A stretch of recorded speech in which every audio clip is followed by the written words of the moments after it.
Je salue ceux qui étaient déjà là hier et puis je remercie les nouveaux arrivants dans ces ateliers. J'ai eu le temps de faire rapidement un petit tour là, des tableaux sur les thématiques qui avaient été retenues et je vois qu'il y a beaucoup de choses intéressantes. Je vois peu de choses incompatibles avec le projet qu'on essaye de porter, donc c'est plutôt rassurant. Donc tout l'exercice est à construire. Les différents objectifs qui ont été faits par table. Ce matin, on retravaille ces objectifs et on va les critiquer. L'idée, c'est de rater chaque objectif. On va envisager toutes les choses qui pourraient se poser et devenir des obstacles, des freins, d'accord ? Et éventuellement, j'espère, trouver des solutions.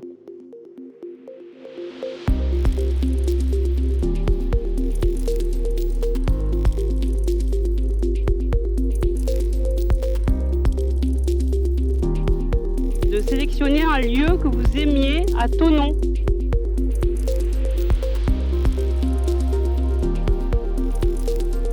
Vous pourriez poser dans l'espace, effectivement.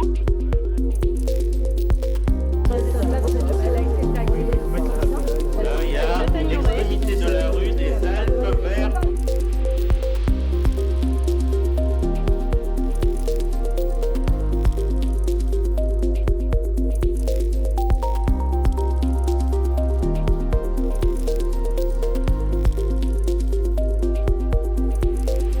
L'objectif 2 qui ressort.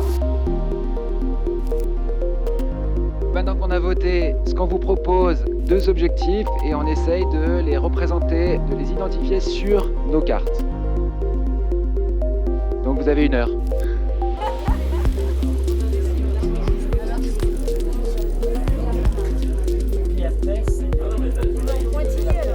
Nos experts locaux vont nous faire partager leur éclairage sur ces journées d'assises, leur ressenti et leur analyse.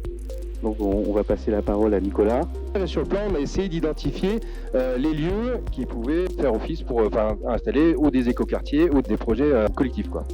Donc voilà, plutôt que de faire encore des commerces et des commerces et des commerces, peut-être faire autre chose, en fait, d'autres services qui correspondent plus à la demande de la population. On s'est dit, quand on fait un PLUI demain, il faut qu'il soit très performant en énergie, tant du côté du bâti que du côté de l'aménagement. Qu'est-ce qu'il trouve au pied de son immeuble, l'habitant ? Pour que ça se passe bien, il doit trouver 3 choses. Un peu d'espace de nature et de convivialité, un peu de service et une offre de mobilité autre que la voiture à portée de pied. Commencer le PLUI par la carte des vides, c'est-à-dire de prendre tous les espaces végétalisés, du plus petit au plus grand, et voir ce que ça donne pour vraiment que ce soit une trame et une armature sur laquelle s'appuyer. Donc on aura vraiment tout un enjeu de partage de la voirie. Bien repositionner tous nos éléments remarquables, c'est pas seulement les petites chapelles, c'est peut-être les petites places aussi, donc c'est aussi le non bâti. C'est aussi un travail de la mémoire et de l'histoire et qui nous permettrait de renouer avec l'histoire de Thonon et qu'on se la réapproprie tous, qu'on n'oublie pas que c'était une réunion de plusieurs hameaux, de plusieurs lieux aussi. Une configuration de la ville qui est assez particulière pour le confort des gens. Ça nous paraît assez évident de penser à cette protection des eaux sur l'ensemble du linéaire et particulièrement sur le linéaire de la Pinède. Moi, je pense que toutes les villes doivent quand même se poser la question de savoir comment elles peuvent accueillir, attirer des habitants, des personnes qui travaillent. Genève, c'est bientôt 1 million d'habitants et c'est surtout 500 000 personnes qui vivent en France et qui sont parties de Genève.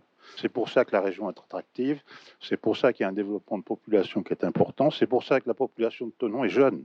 Les gens de plus de 65 ans, c'est 15% de la population. En économisant de l'espace agricole, en fait, indirectement, on a un risque de créer une ville plutôt pour les gens aisés. La question de la densité, elle est sans doute, je pense, aujourd'hui, dans toutes les villes européennes, le principal enjeu. L'ambition de redonner à Thonon sa place de polarité commerciale forte et capitale.